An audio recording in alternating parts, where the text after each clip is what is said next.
A very warm welcome to this beautiful conversation of the Circle of Resilience. I am ever so honored to be talking to Amber, and I will introduce her later.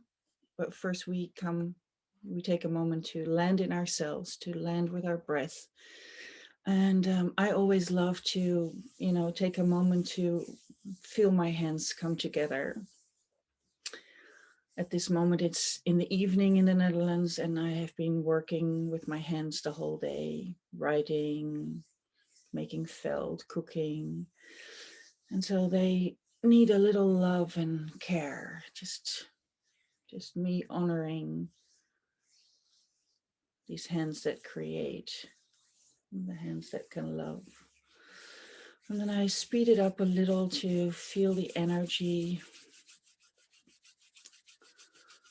expand and the warmth and the palm of my hands that open up a little bit.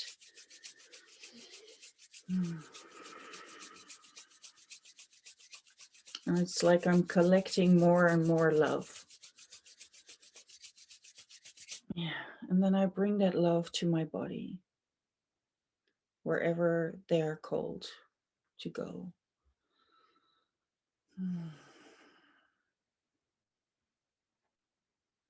Just like I'm telling my body, my throat is a little tense. So with my hands, I go like, it's okay. I'm here. So just let your hands kind of share the love and attention.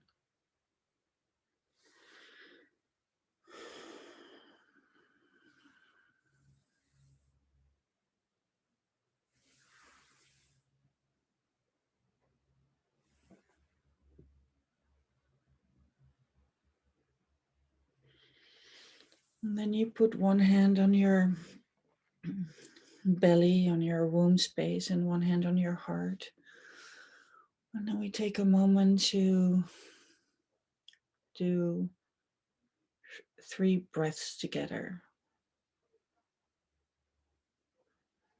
And with the first one, we take a moment to think about all the things that are calling us back into the past, maybe from today or long ago, or just something that happened a few minutes before you started listening. And then you let it go. And the second breath, you feel everything that is calling you, that is pulling you towards the future. Maybe a to-do list or something you shouldn't forget. And then you let it go. In this moment, it's not serving you. And then the third breath is about really breathing in this moment, celebrating this moment, feeling yourself fill up with fresh air, with life, with joy, whatever nourishes you. And you breathe it in. And you also let that one go.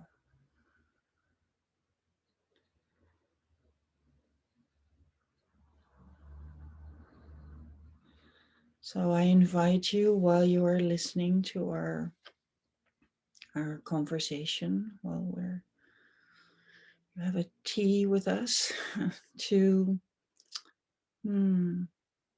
keep coming back to your own breath, to your own experience, to your own center.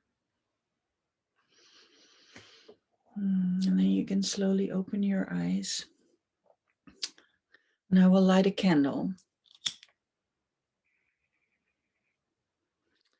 A candle for us, Amber, for our meeting, and a candle for you who's listening,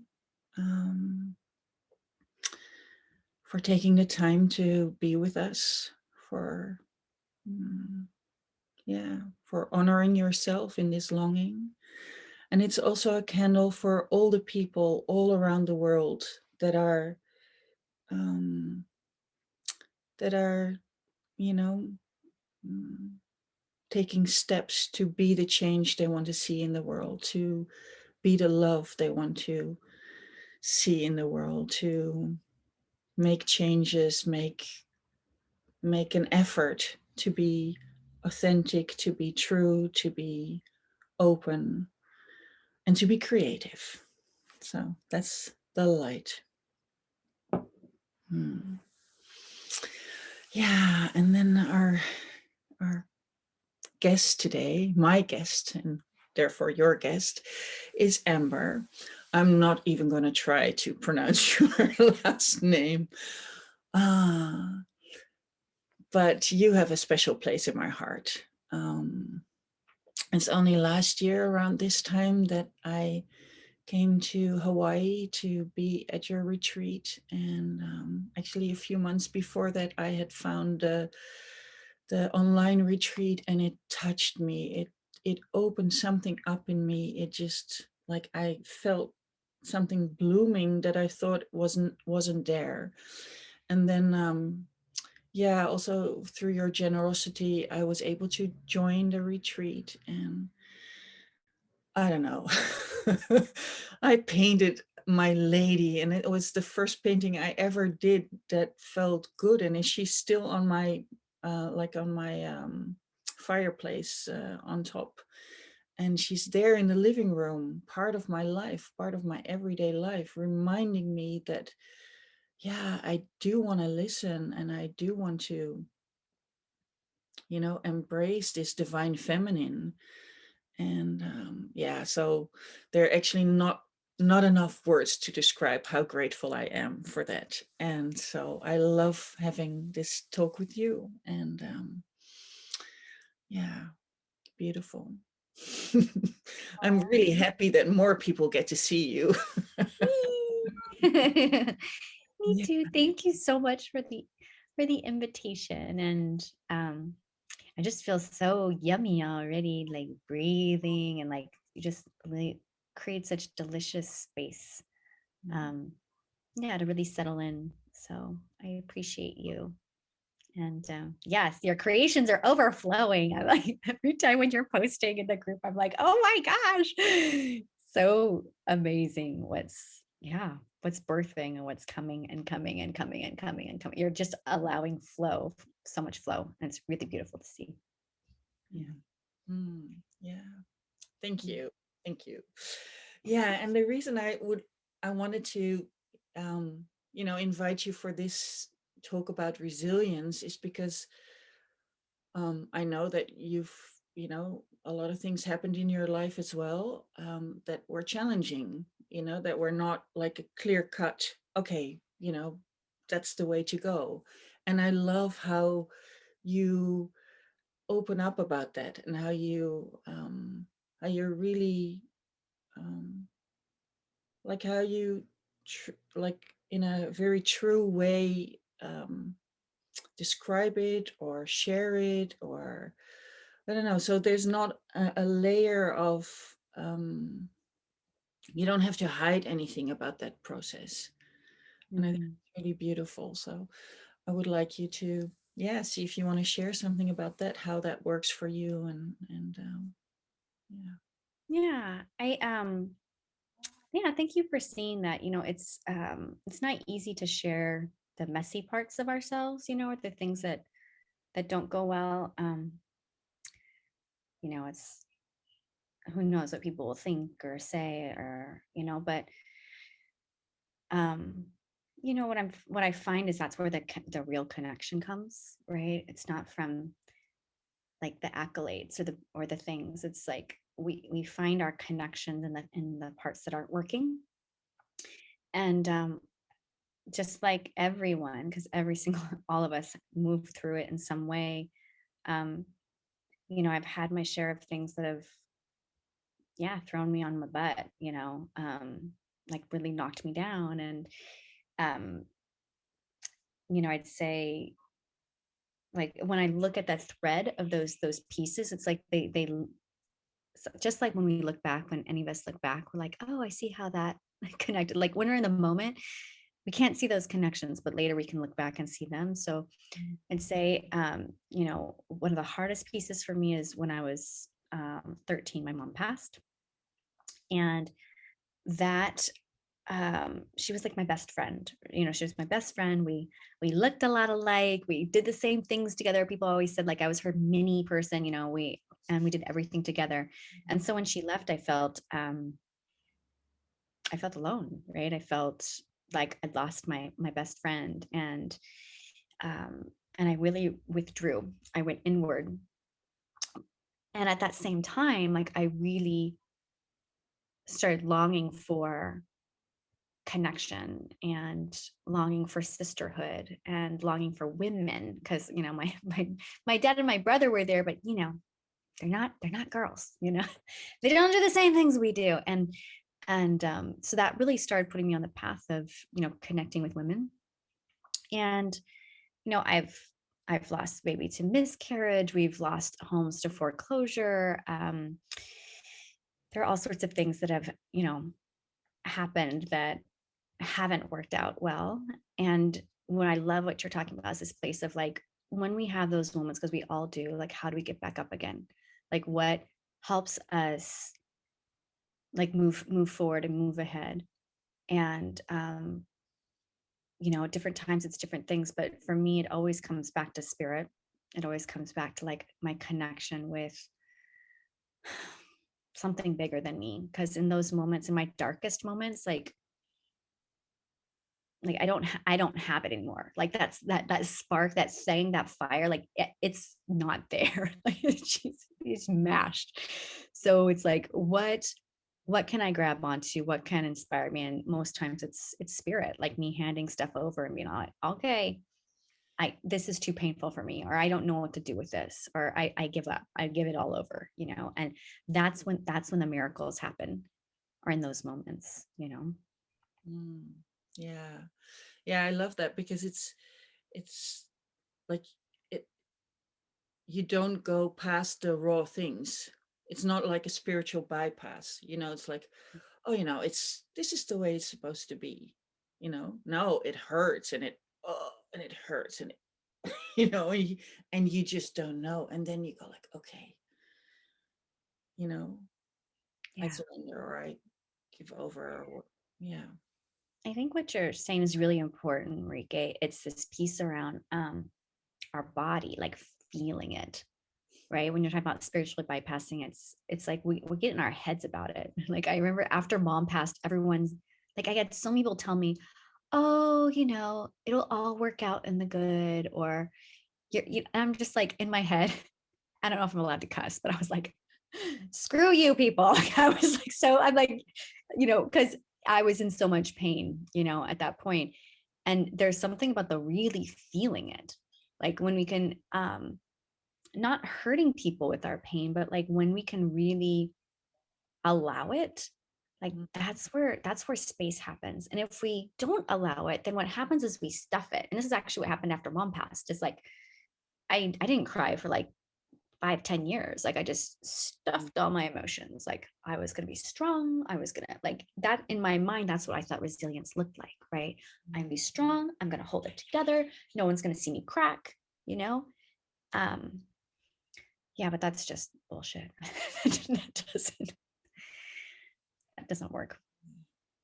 yeah. Yeah. And, I, here in Hawaii, we have the volcano goddess Pele, mm, and she teaches us what happens when we stuff our emotions. It's like they're going to come out somewhere. So they're going to come out in body aches, body pain. They're going to come in sickness. They're going to come out like when I did start to express, my poor husband, like Tony got the brunt of like all my like years of emotion, like rah, he got it all. Um, so it's gonna come out. So the way if we can feel it, yeah, uh, it hurts, but there's something there. yeah, yeah.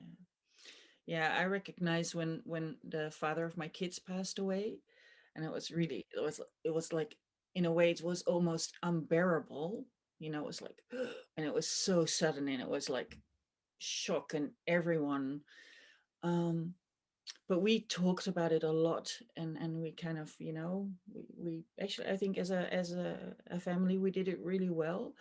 But at some point, we also had to laugh about, people would tell my 11-year-old daughter, well, thank God you still have your mom. We would just go like, yeah, aren't you lucky? you know Oh, it's just people don't know what to do, right? It's like that so people don't know how to be in their own pain. And then when someone else is in pain, we don't know what to do with that either. It's like, oh, your partner. Lucky she's got you, Marike. I grew with that comment. No, but I could really feel like, oh yeah, we are so used to not going there, and not wanting to, not to also, maybe just say, I have no words for this. I just can feel it hurts, and I'm here for you, or what, so it's like people feel that they need to do something, and then you kind of feel like, okay, so I have to, you know I have to be better if someone says something like that. So you come into this weird circle of not being resilient, but kind of pulling it together. Mm-hmm. And that's, yeah. Mm-hmm. I think also like there's this whenever we see someone hurting, we have this need to fix or to help, right? And we want to just make it better. And in those times, it's like we can't fix things. So it's like the at that point, just sitting with someone, and like being Mm, like I think about with spirit, like when I'm in my depths, right? What's so nourishing about connecting with spirit is that I don't need to do anything. Like I don't need to pull it together. I don't need to say the right thing. I don't need to yeah. be okay. Like I can just be me. And I think we're all longing for that. We're all longing for just to be able to be ourselves, you know. Yeah, Mm, when we are falling apart and when we got it together too, right? There's also the piece about not wanting to speak up when things are going really, really, really, really good, right? Because it's like, well, I don't want them, I don't want to seem like I'm bragging or, and then, but what's happening is then we're not showing the possibilities, right? And I see that a lot with women, right? That we celebrate, but then we dim ourselves down. We're mm, like, oh, I did this, but blah, blah, blah, blah, blah, blah. yeah. Like, oh, I got the raise, but it was, it's only going to help this much. Or it's like, I don't know why we do this. Right. And so, yeah, that just came out, that piece too, both sides. Yeah. Yeah. Mhm. Yeah. And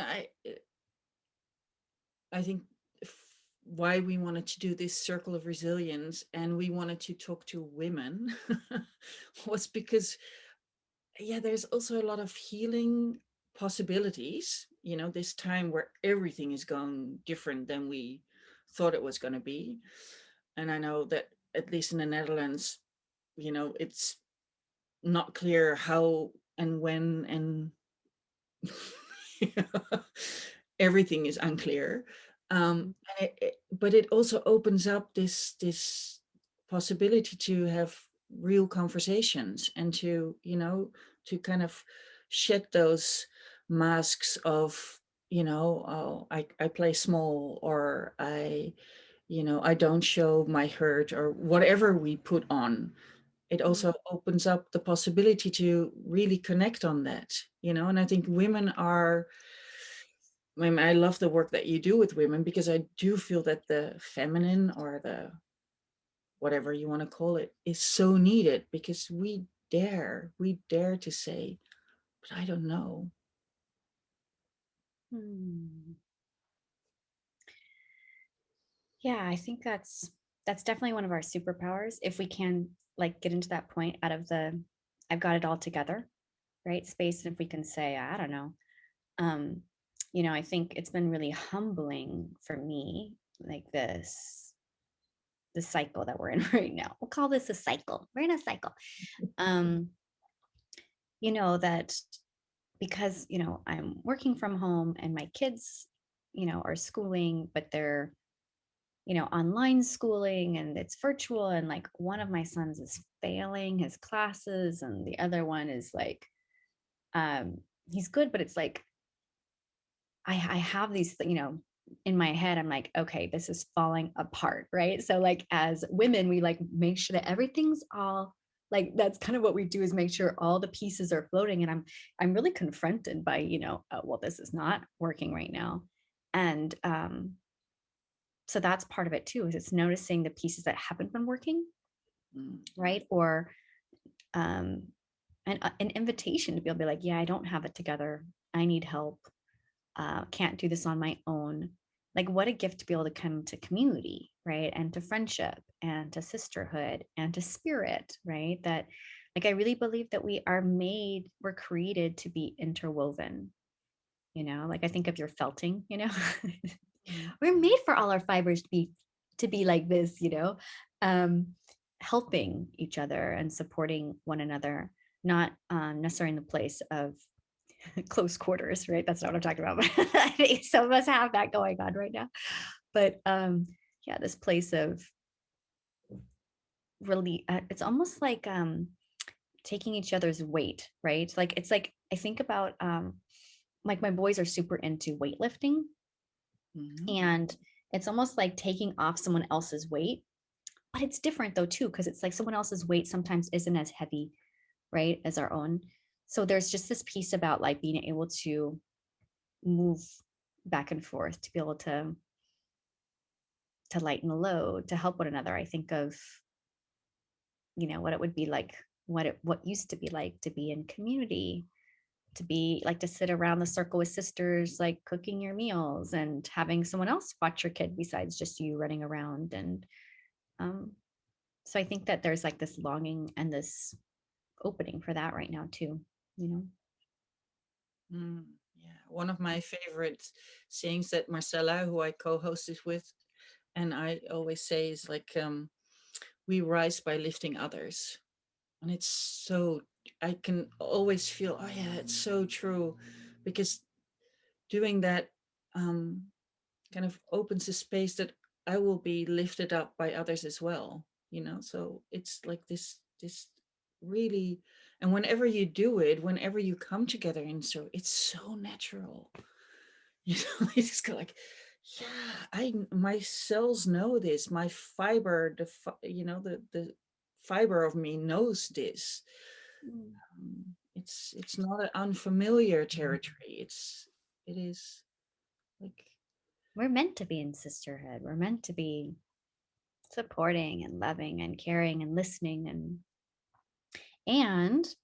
we as women, we it's like there's a pendulum. We can sometimes swing too far one direction or another, right? So swing either one being super isolated or swing so far where we're helping everyone to the detriment of ourselves, where it's like that's where we feel good is like, oh, I'm helping, right? And so we start to like attach our worth and our value to that, and then we miss our spirit, right? We yeah. put ourselves behind others. So Mm. this is our sacred work to find that sweet spot, between those two spaces, because you're right, especially if someone is feeling down or depressed or lonely. And one of the fastest ways out of that is to serve, because you take your eyes off yourself, right? Like when you're in that downward spiral and it's like you're inward, right? When you can look out and serve, then that can pull you, right? But then sometimes we're so out that we need to come in, we need to listen. And that's that other place, is then turning your eyes inwards. Yeah. Yeah. And maybe the fact that you, because we move, so it's not like, oh, you found your sweet spot and that's where you stay, because Forever. yeah, And you're forever. fixing it. It's Everything it. You found it. That's Yeah. not quite how it works. So, but I think so for me, resilience is about, oh, I go this way, but I can find my way back, or I go there, and but I can find my way back inside, or so resilience for me is finding that sweet spot, to realize, okay, but there's a place that I can always come back to. Oh, yeah. And when I'm there, my breath immediately goes down. It immediately goes, Mhm. and then I'm home, kind of. And then you're home. Yeah. Yeah.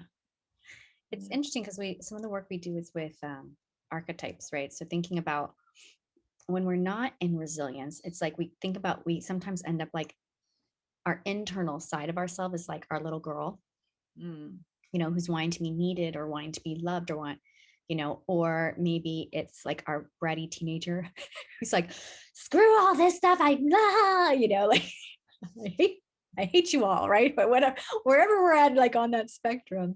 And it's when you're talking about finding home, it's like finding that woman, you Mm. know, that wise woman within and being like, I got this, right? I've got help. I'm resourced, So it's like coming back to her. Yeah. Yeah.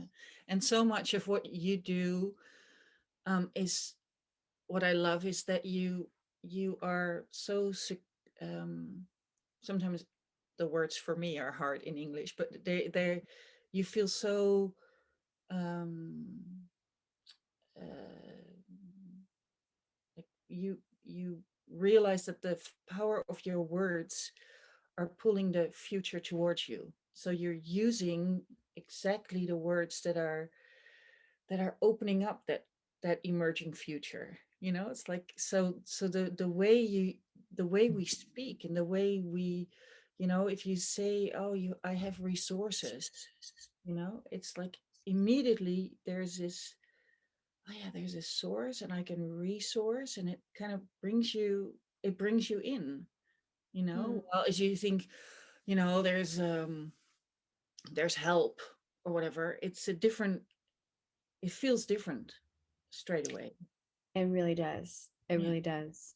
Like I find like one of the practices we're doing now in Inner Circle, which I love so much, is um, giving something over to spirit, right? Like if we're feeling like, oh, this is a lot, being Mm. like, oh, here you go. And I just imagine we have like a journal page, right? And just imagine we stick it on the journal page, right? And it just, spirit's got it, right? And just, it seems silly, but like it feels so good. It's like, oh, it's taken care of. And there's this source, like this, energy, this that opens up, Yeah.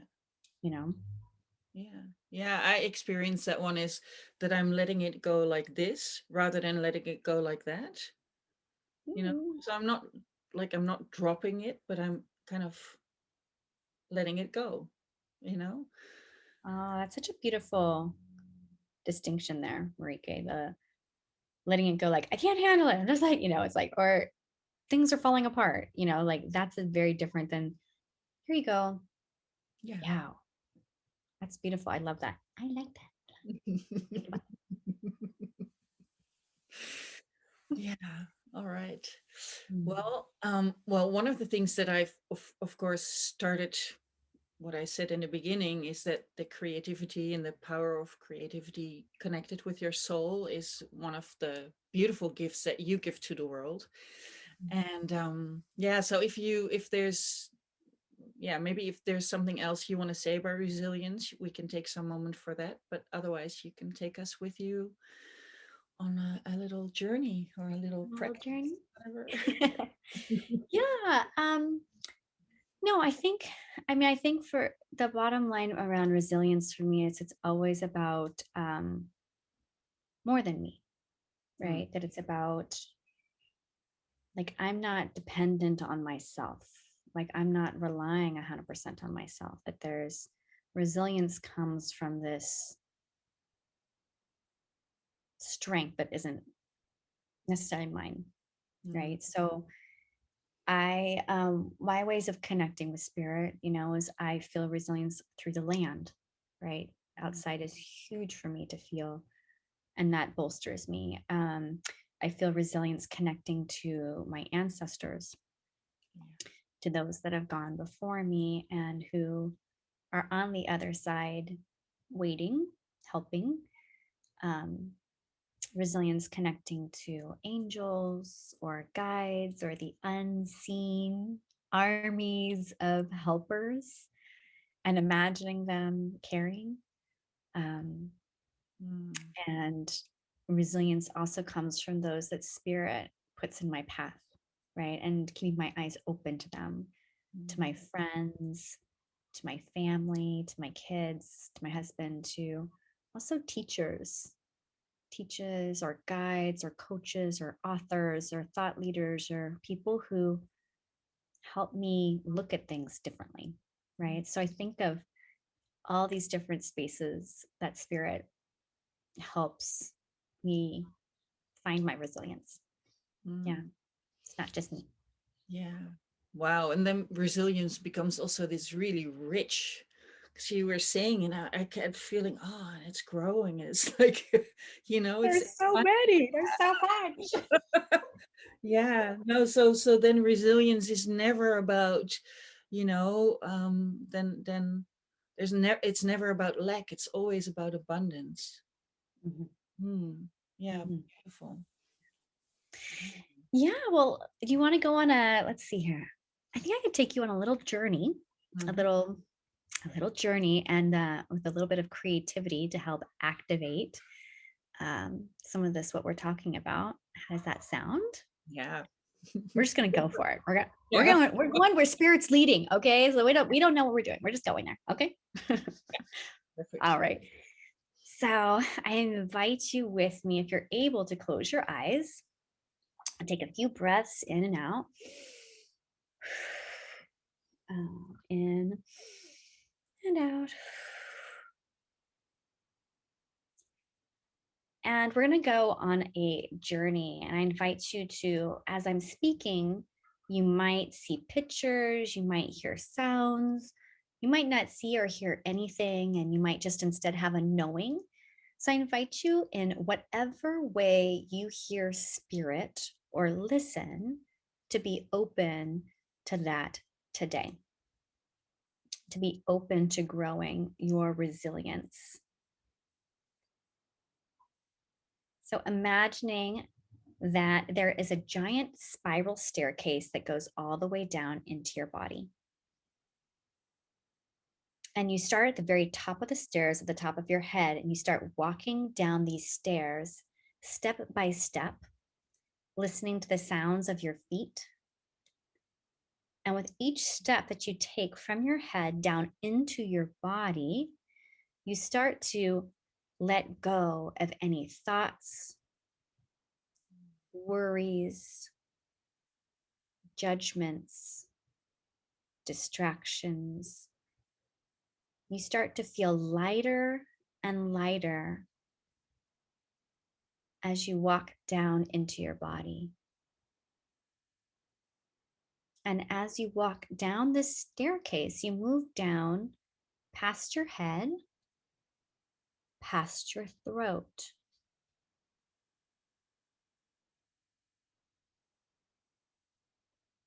past your heart,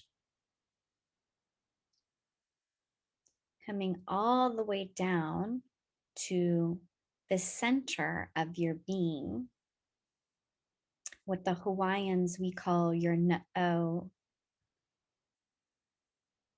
your womb space, your hara or dantian, and there before you is a doorway leading into this space. Take a moment to notice the way the doorway looks or feels today. Knowing that on the other side of this doorway, you're going to connect into a part of yourself that you're ready for, that you're needing today. When you're ready, you push open the doorway, and there before you is a meadow with a path. a trail leading right through the center. And you feel pulled forward on this trail. And so you start walking, feeling the breeze on your face, the sounds maybe of any birds, the smells of any flowers. And you keep walking along this path until you get to the far side of the meadow, and the path starts to go down the hillside. And it zigzags back and forth, down, down, down the hillside till you reach the very bottom. And there before you is a giant forest. And so you continue following the pathway into the forest, noticing how the temperature changes and how you start to feel in this forest. You continue along the path until there's a fork where it goes in two different directions, and you take the pathway to the right. You continue along until you come to a cave, the mouth of a cave, and you feel called into the cave. So you step in, following this pathway deeper and deeper into this cave until it gets darker and darker and darker. And you use your hands along the sides of the cave to keep moving forward. And you start to see a light towards the back of the cave. And it gets brighter and brighter and brighter. And you come around a corner, and there before you is a great circular space in the middle of this cave.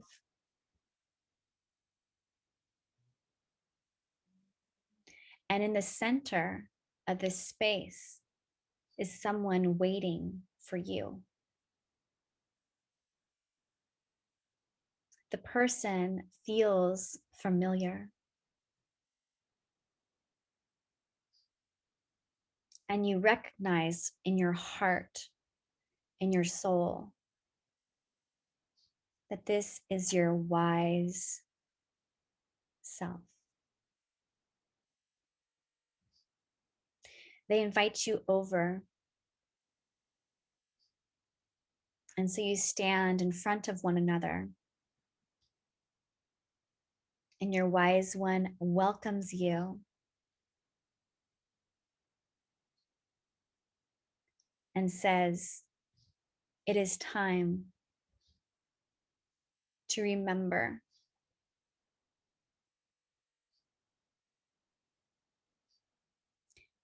And so behind the back, they draw before you a cup. Holding this cup, your wise one says, "This is the cup of resilience."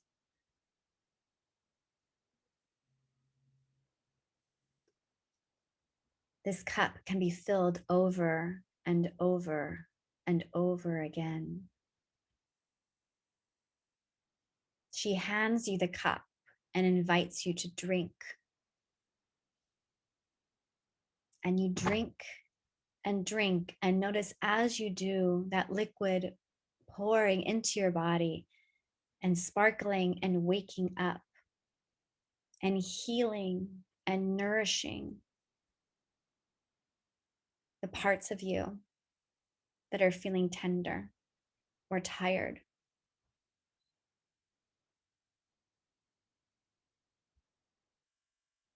And you're welcome to drink more if you feel that you need any more. You're welcome to drink as much as you want.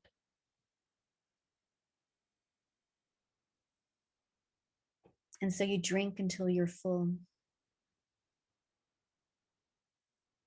and satiated.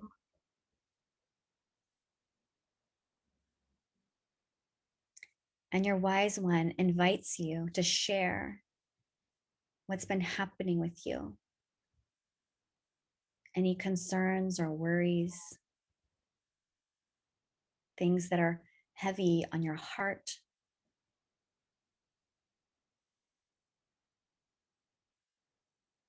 things where you could use some counsel.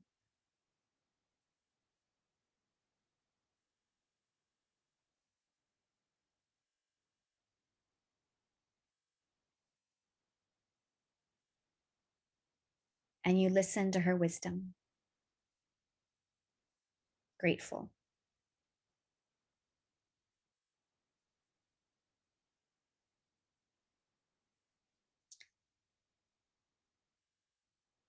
When you feel complete, she draws from behind you something for you and she opens her hand. It is a gift, especially for you.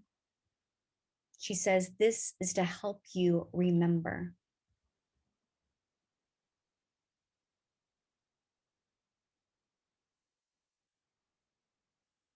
And so you take the gift in your hand and thank your wise one.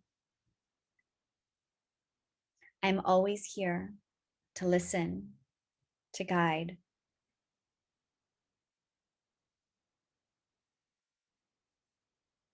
She takes your hands in hers, looks you in the eye, and you both start to walk back out through the cave, where she bids you goodbye as you walk back now outside into the forest, up the zigzag trail to the meadow, back to the doorway of the heart,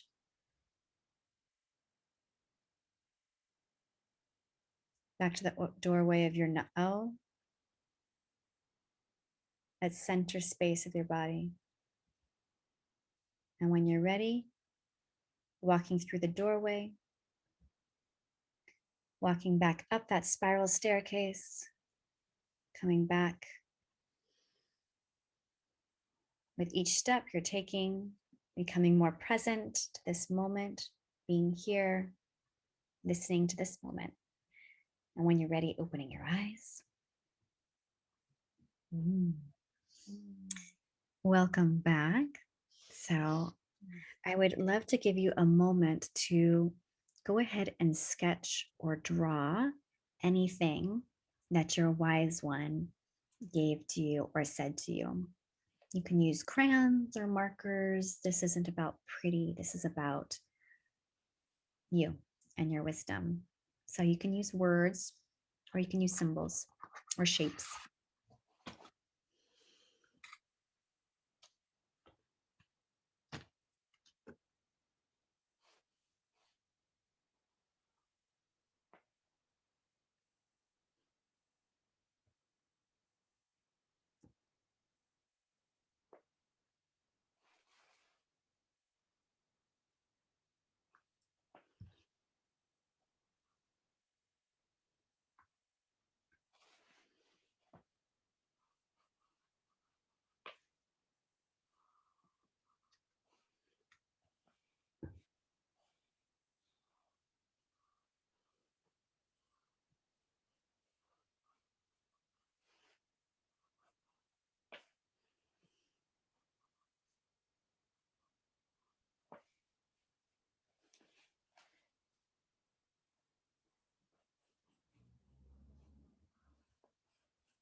How you doing over there, Enrique? Yeah, it was really nice. It was um the image that came before me. I was in Ireland a few years ago, and we went to one of the stone circles. Mm, With my I was there with my eldest daughter. I was bringing her to study there for a year, and at some point in one of those stone circles, there was also like a bit of a settlement left, so part of a house that they had been there, and I was sitting there on a stone, and suddenly I saw this image of a woman from like way before, and she was looking at her kids the same way that I was looking at my daughter, and it was like this instant recognition of, oh, that's what it's always meant to, what it has always meant to be a woman, to mm, bring forth the life, and regardless of the circumstances, that was such a clear line all the way back, and that actually came to me, and I got this. It had to be in yellow, but you can't see it really well. But so it mm, was the gift to be alive. I could really feel that. I came in with a little bit of a, I just don't know how to prepare my kids for this time that we are in. mm, It was really clear, like, yeah, we've always been able to live with this, with the uncertainty and with the things that are happening. So the gift to be alive, to live the light, and to bring ancient wisdom into the light. Kind of like that one. Oh, that's beautiful. I'm like, ooh, wait, that sounds so juicy. I love it. I also asked about my son, my kids, and Mm. what I got was they said, my wise one said, you already know. You already know. So I drew that it was like, and I don't know if anyone else relates to this, but it's like I sometimes just run circles in my head, and it's like I actually already know the answer. I already know what I'm doing. I already know, and I don't know what it is there to make me feel more safe or in control or whatever. But yeah, that was the message. So Mm, beautiful. Yeah. Well, I love that this moment is like a uh, like a true moment. Do you get what yeah, so it's like real. This is happening now for us. And yeah, yeah. beautiful. So, Hmm. mm. All right. So, if you have loved listening to Amber share her wisdom, and you're curious to know more, you can look at the page where all the information is, and she has a beautiful gift for you. And you're doing, because with all that's happening, it's not possible to go to Hawaii. So, you're doing the retreat in a different way. Would you like to share a little bit about that?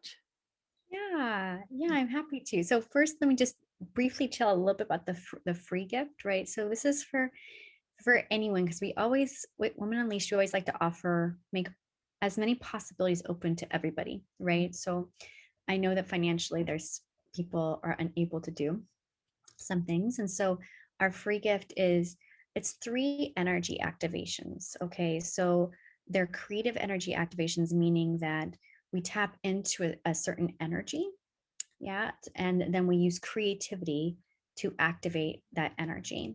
And so we use coloring pages. It's fun. It connects you to spirit. And so that's our free gift. We have one on space. So if you ever feel like there's a lot going on, there's one on creating space. Another one is entering flow state if you are looking to move and to get into more flow. And the third one is about creativity. Okay, so which we're all about over here. So those are our gifts to you. So enjoy those gifts. Okay. And that's for everybody. And yes, um, we've done our Hawaii retreat for 6 years, and this is the first year that we haven't done it live in person. And we were deciding what to do, right? Obviously, and we decided to do it at home retreat. So we have an at home retreat coming up on the weekend of March 13th and 14th, and we are connecting into the ancient creativity teachings here in Hawaii.